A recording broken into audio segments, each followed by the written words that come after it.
Hello मित्रों, आप सभी का जो है हमारे YouTube चैनल में स्वागत है। मैं आप सभी को जो है आज रासायनिक बंध कितने प्रकार के होते हैं और एक एक बंधों के बारे में हम जानते हैं। उससे पहले जो है आप सभी मित्र जो है हमारे YouTube चैनल को लाइक कीजिए, सब्सक्राइब कीजिए और बेल आइकन भी दबाइए, जिससे जो है मेरा जो है नोटिफिकेशन हर बार आपके पास पहुंच जाए और आप सभी जो है आसानी से वीडियो को देख सके। तो रख हौसला वो मंजर भी आएगा, रख हौसला वो मंजर भी आएगा, प्यासे के पास चलकर समंदर भी आएगा, थक कर मत बैठ ऐ मंजिल के मुसाफिरों, मंजिल मिलेगी और मिलने का मजा भी आएगा। तो आइए हम देखते हैं ये रासायनिक बंध के बारे में। देखिए यहाँ पे रासायनिक बंध जो होता है जिसे हम केमिकल बॉन्डिंग कहते हैं, और ये केमिकल बॉन्डिंग जो होता है ये दो प्रकार से जो है जाना जा सकता है कि कैसे होता है। तो पहला होता है प्रबल प्रबल बंध, जिसे अंतरा परमाणुविक बंध भी कहते हैं। इसे इंग्लिश में स्ट्रॉन्ग बॉन्ड कहा जाता है। जबकि दूसरा क्या होता है, दुर्बल बंध होता है, जिसे वीक जो है बॉन्ड बोला जाता है। और ये बंध ऊर्जा जो है प्रबल जो होती है, ये परमाणुओं के बीच जो है आकर्षण बल जो होता है वो कितने तेजी के साथ जुड़ा होता है उसके बारे में जानते हैं। तो यहाँ पे जो है प्रबल बंध जो होता है, इनके परमाणुओं के बीच जो है प्रबल बंध के परमाणुओं के बीच जो है आकर्षण बल बंध जो होता है, आकर्षण बंध ऊर्जा जो होता है।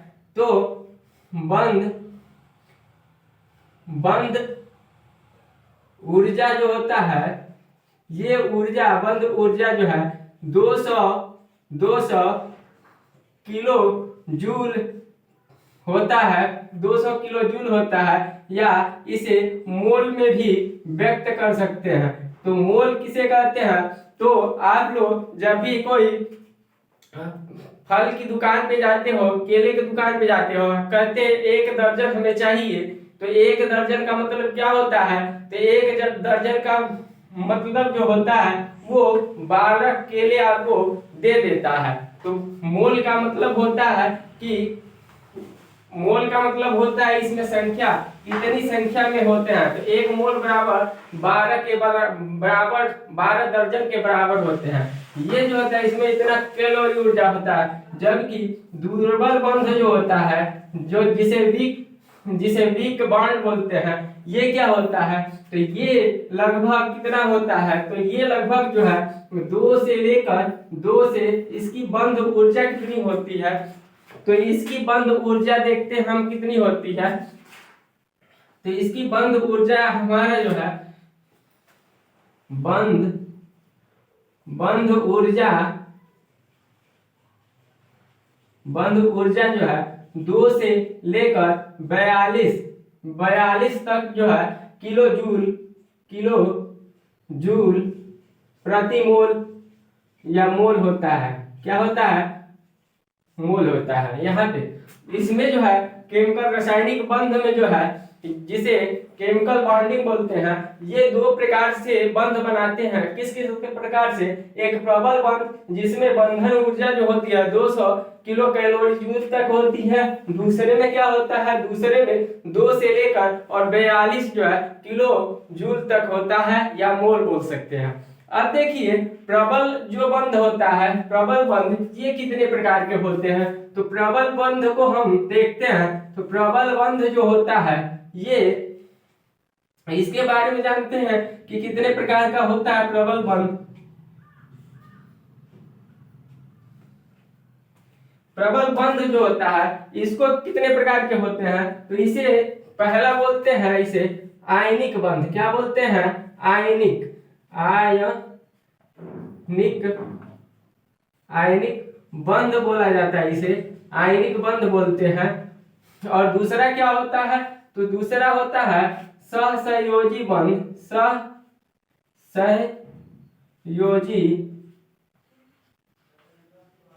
सहसंयोजी बंध होता है, सहसंयोजी बंध बोलते हैं। क्या बोलते हैं, तो दूसरे को सहसंयोजी बंध बोलते हैं और तीसरे को क्या बोलते हैं, तो हम तीसरे को उपसहसंयोजी बंध बोलते हैं। क्या बोलते हैं तीसरे को, तो तीसरे को क्या बोलते हैं, ये तो हो गया दूसरा, और तीसरे को क्या बोलते हैं, तो तीसरे को बोलते हैं उपसहसंयोजी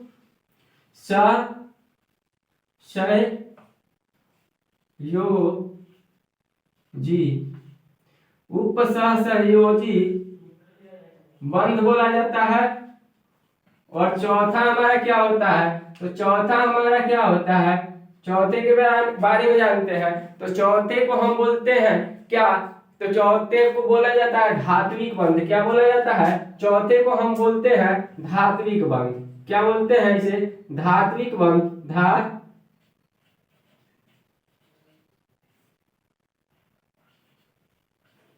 धात्विक बंध बोलते हैं। क्या बोलते हैं, धात्विक बंध बोलते हैं। तो यहाँ पे हम जानते हैं ये प्रबल बंध जो होता है, इसको कितने प्रकार से जानते हैं, तो इसको हम 4 प्रकार से जानते हैं। क्या क्या, तो पहला हो गया आयनिक बंध, दूसरा हो गया सहसंयोजी बंध, तीसरा हो गया उपसहसंयोजी बंध, और चौथा होता है धात्विक बंध, है ना।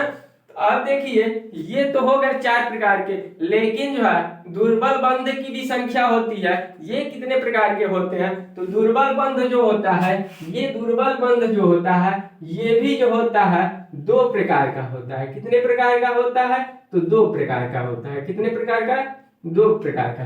कौन कौन होता है, तो इसमें होता है पहला हाइड्रोजन बंध होता है। क्या होता है, हाइड्रोजन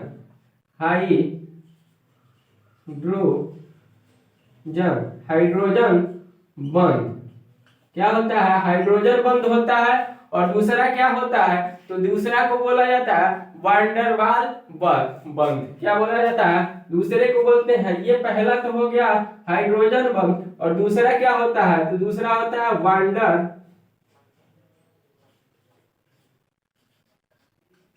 वांडरवाल बंध बोलते हैं, वांडरवाल बंध बोलते हैं। तो इसमें दूसरा क्या होता है, तो दूसरा वांडरवाल बंध बोला जाता है। और ये जो है इतने प्रकार से हम रासायनिक बंधों को जान सकते हैं और इसके बारे में पढ़ सकते हैं। आइए पहले जो है हम जानते हैं रासायनिक बंध क्या होते हैं उसके बारे में, है ना।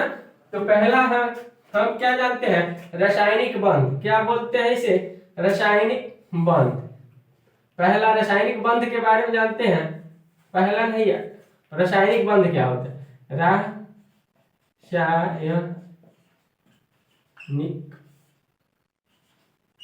बंध या केमिकल बॉन्ड। केमिकल बॉन्ड ये क्या होते हैं, रासायनिक बंध या केमिकल बंध क्या होते हैं, तो इसके बारे में हम जानते हैं। तो ये क्या होते हैं, तो ये किसी भी परमाणु, किसी भी क्या बोलेंगे रासायनिक बंध के बारे में, किसी भी अणुओं के परमाणुओं के मध्य लगने वाला आकर्षण बल ही क्या कहलाता है, तो किसी भी परमाणुओं के अणुओं के बीच लगने वाला आकर्षण बल ही क्या कहलाता है, तो रासायनिक बंध कहलाता है। तो किसी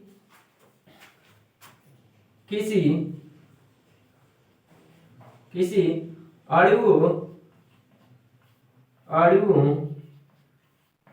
के परमाणुओं के बीच लगने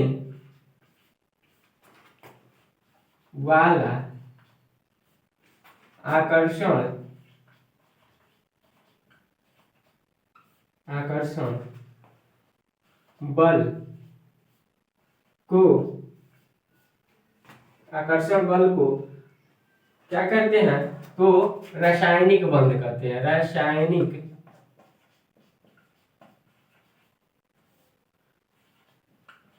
बंध कहते हैं।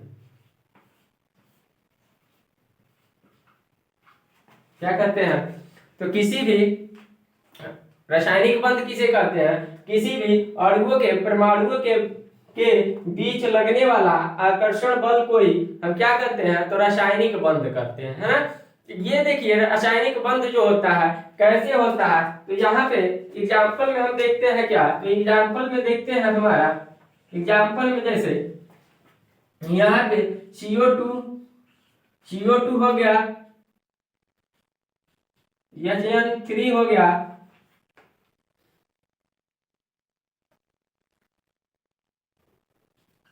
H2O हो गया, H2SO4 हो गया। ये जितने भी होते हैं, ये जो है इनके परमाणुओं के मध्य जो है जो भी आकर्षण का बल पाया जाता है, उसे ही हम क्या करते हैं, तो उसे ही रासायनिक बंध कहते हैं। इनके परमाणुओं के बीच जो है जो भी आकर्षण का बल लगता है, यहाँ पे हम इसको हटाते हैं क्योंकि इसको यौगिक भी बोला जाता है। तो सिंपल सा देखते हैं, जैसे क्लोरीन है तो क्लोरीन, जैसे हाइड्रोजन है तो H2। तो इनके परमाणुओं के बीच जो भी आकर्षण का बल पाया जाता है उसे ही हम क्या करते हैं, तो उसे ही हम रासायनिक बंध करते हैं, है ना। जैसे इनको अणु बोला जाता है, क्या बोला जाता है, इसको अणु बोलते हैं, है ना। अब देखिए परमाणु किसे बोला जाता है, जैसे ये कार्बन है और ऑक्सीजन है ना। जैसे नाइट्रोजन है, हाइड्रोजन है, ये क्या होते हैं, ये परमाणु होते हैं। क्या होते हैं, परमाणु, इसको परमाणु बोला जाता है ना। तो इन्हीं परमाणुओं के बीच जो है जो भी आकर्षण का बल लगता है उसी को ही हम क्या करते हैं, उसी को हम रासायनिक बंध करते हैं, है ना। अब यहाँ पे जो है, यहाँ पे रासायनिक आबंधन कोसेल या लुईस सिद्धांत या इलेक्ट्रॉनिक सिद्धांत की संयोजकता के बारे में जो है हम कोसेल, इसे क्या कहते हैं, Kossel Lewis principle of chemical bonding या क्या बोलेंगे इलेक्ट्रॉनिक प्रिंसिपल वैलेंसी बोलते हैं। और इसको किसने प्रतिपादित किया, तो सन 1916 में कोसेल तथा लुईस के द्वारा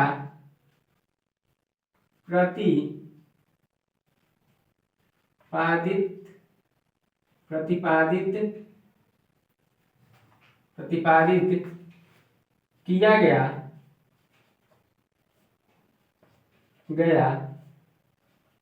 तथा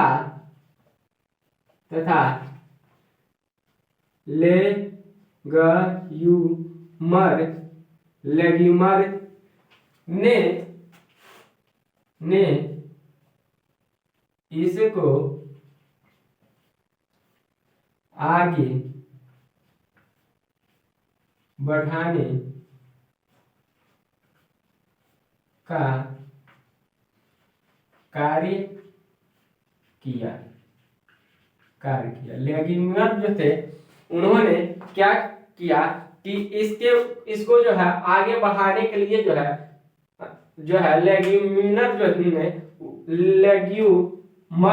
इन्होंने जो है इसको आगे बढ़ाने का कार्य किया, है ना।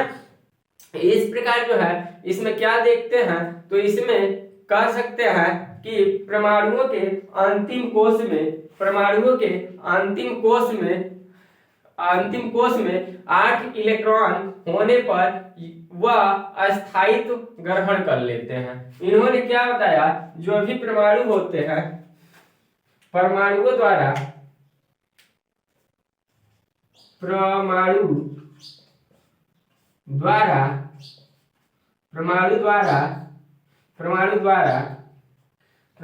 द्वारा अंतिम कोश में 8 अंतिम कोश में क्या बताया, परमाणु द्वारा अंतिम कोश में 8 इलेक्ट्रॉन जो है होने पर जो है वो अस्थायित्व को प्राप्त कर लेते हैं। परमाणुओं द्वारा अंतिम कोश में 8 इलेक्ट्रॉन होने पर वह स्थायित्व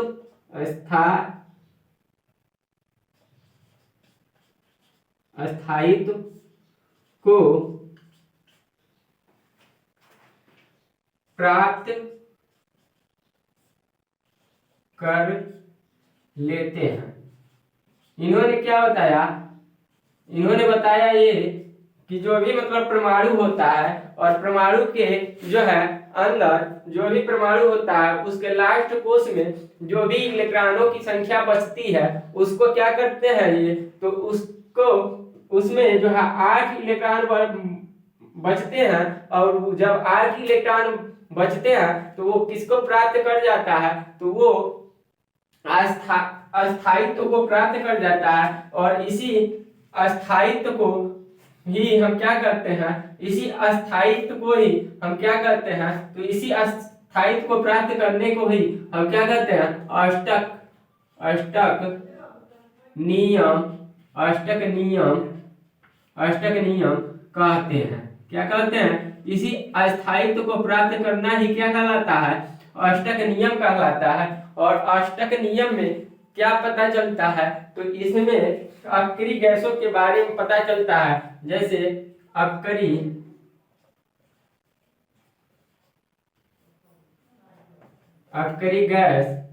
गैस जैसे यहाँ helium, neon, argon, krypton, xenon, radon क्या होता है, तो रेडॉन ये जो होते हैं, ये जो भी तत्व होते हैं ये क्या करते हैं, ये अपने अस्थायित्व को प्राप्त करते हैं। इसमें यहाँ पे क्या लिखते हैं, तो परमाणु क्रमांक, इसके बारे में जानते हैं। परमाणु क्रमांक हो गया यहाँ पे इलेक्ट्रॉनिक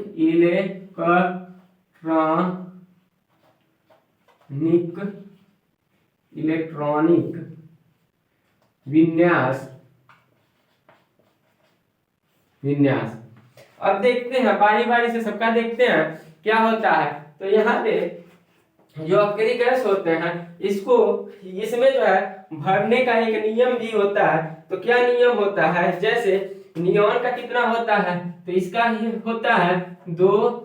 जैसे भरने का नियम क्या है, तो पहले ही बता चुके हैं कि 8 8 8 18 18 18 32 और 64 ऐसे होता है भरने का नियम।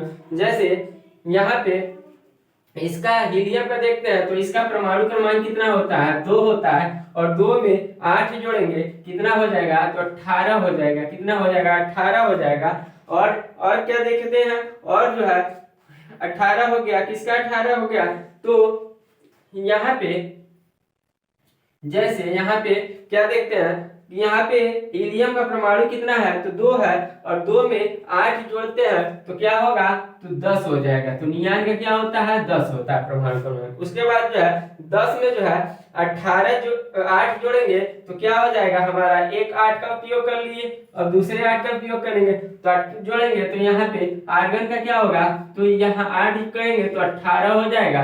फिर जो है 18 हो गया। अब जो है फिर 18 का उपयोग करेंगे तो 18 में क्या होता है, 36 होता है। 36 हो गया। और इस 36 में जो है फिर किसका उपयोग करेंगे, 18 का उपयोग करेंगे। तो 18 का 36 में उपयोग करेंगे तो कितना होगा, तो 8 8 6 14 और जो है 8 6 14 और 14 3 1 4 और 4 1 5 54 हो गया। और इसका जेनान का देखते हैं, तो इसमें 18 का 2 और 9 18 का यूज कर चुके। अब किसका करेंगे, तो अब 32 का उपयोग करेंगे। 32 54 में क्या करेंगे, 32 जोड़ेंगे तो कितना होगा, तो ये 6 हो गया।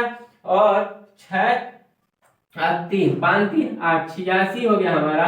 और 86 में जो है फिर हम देखेंगे कितना जोड़ेंगे 86 में। 86 में ऐसे ही करके जो है हम जोड़ते जाएंगे और जोड़ के जो है आसानी से हम क्या कर सकते हैं, सबका जो है परमाणुओं की संख्या को हम याद कर सकते हैं। क्या कर सकते हैं, याद कर सकते हैं। अब देखिए यहाँ पे हीलियम का क्या हो गया, परमाणु क्रमांक जो हो गया वो 2 हो गया। नियान का कितना हो गया, 10 हो गया। आर्गन का कितना हो गया, तो आर्गन का 18 हो गया। और क्रिप्टॉन का कितना हो गया, तो क्रिप्टॉन का 36 हो गया। जेनान का क्या हो गया, जेनान का जो है 54 हो गया। और रेडान का जो है क्या हो गया, 86 हो गया। तो इस प्रकार जो है हम क्या कर सकते हैं, आसानी से जो है परमाणुओं की परमाणु क्रमांक ज्ञात कर सकते हैं तत्वों के, है ना। तो यहाँ पे देखिए ये जो अक्रिय गैस होता है, अक्रिय जो गैस होता है ये किस ग्रुप का होता है, तो ये 18वें ग्रुप का होता है और इसे 8A बोला जाता है। और ग्रुप संख्या कितनी होती है, तो 18 होती है इसकी। ग्रुप संख्या कितनी होती है, इसकी ग्रुप संख्या जो होती है वो अक्रिय गैसों की जो है ये 18 होता है ना। और इसके अब क्या देखते हैं, इसमें देखते हैं कि ये अष्टक नियम को पूरा कर रहे हैं कि नहीं। अब देखिए यहाँ पे ये हो गया हीलियम, और हीलियम का जो है 2 है, यानी ये नाभिक है। और नाभिक के बाहर जो है पहली कक्षा में जो है 2 इलेक्ट्रॉन रहते हैं। तो यहाँ पे हीलियम भी अस्थायित्व को ही प्राप्त किया हुआ। उसके बाद क्या देखते हैं, उसके बाद जो है यहाँ नियॉन के बारे में देखते हैं। किसके बारे में देखते हैं, नियॉन के बारे में। और पहले कोष में हमारा कितना इलेक्ट्रॉन होता है, तो अधिकतम 2 होता है। कितना होता है, 2 होता है। दूसरे कोष में देखते हैं तो दूसरे कोष में अधिकतम जो है 8 होना चाहिए। यहाँ पे देखते हैं तो पहले 2 और दूसरे में 8 हो गया 8। अब क्या देखते हैं, अब तीसरे के बारे में देखते हैं। तो तीसरे के बारे में क्या होता है, तो 18 है। तो 2 8 फिर जो है फिर क्या होगा, ये तीसरा कोष होगा 2 8, यहाँ पे 8, तो 2 8 फिर 8, तो कितना हो गया, तो देखिए यहाँ पे इसका भी पूरा हो गया 2 8 10 10 8 18। अब इसके बारे में देखेंगे तो इसके बारे में तीसरे कोष में देखेंगे। ये तो हमारा क्या हो गया, ये हमारा पहला कोष हो गया।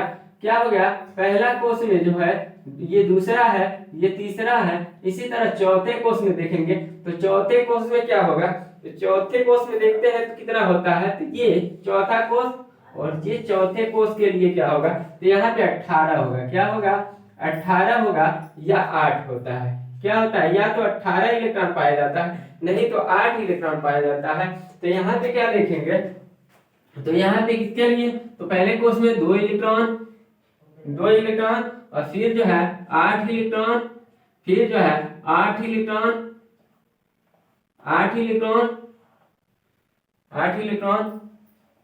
क्या होगा, तो इसमें देखेंगे तो क्या होता है, तो इसमें जो है पहले कोष में 2 इलेक्ट्रॉन और फिर जो है क्या करते हैं, फिर 8 इलेक्ट्रॉन 18 कर देते हैं, हाँ आसानी हो जाएगा। तो यहाँ पे 8 2 10 10 18 28 10 और 18 10 हो गया, 10 और 18। तो यहाँ पे कितना हो जाएगा, 28 28 और 8 28 8 जो होता है वो 36 हो गया हमारा। तो इस तरह इसका भी ज्ञात कर सकते हैं। अब जो है अब जो क्या देखते हैं, अब जो है यहाँ पे इस जेनान के बारे में देखते हैं। जेनान के बारे में क्या होता है, तो इसका भी होता है क्या, तो 2 8 फिर 8 फिर क्या होता है 8 और फिर 18 फिर जो है 8 क्या होता है, तो फिर जो है 18 और 8 ये इसका हो जाता है। इसका क्या हो जाता है, तो इसका हो जाता है 2 8 8 18 और 8 लास्ट को उसमें। फिर जो है इसके बारे में देखते हैं, किसके बारे में, रेडान के बारे में। 2 8 8 18 32 और 8 32 और 8। तो इस प्रकार जो है 32 32 हो गया, दो क्या देखते हैं, 2 8 8 और क्या, तो 18, फिर यहाँ 18 और 8।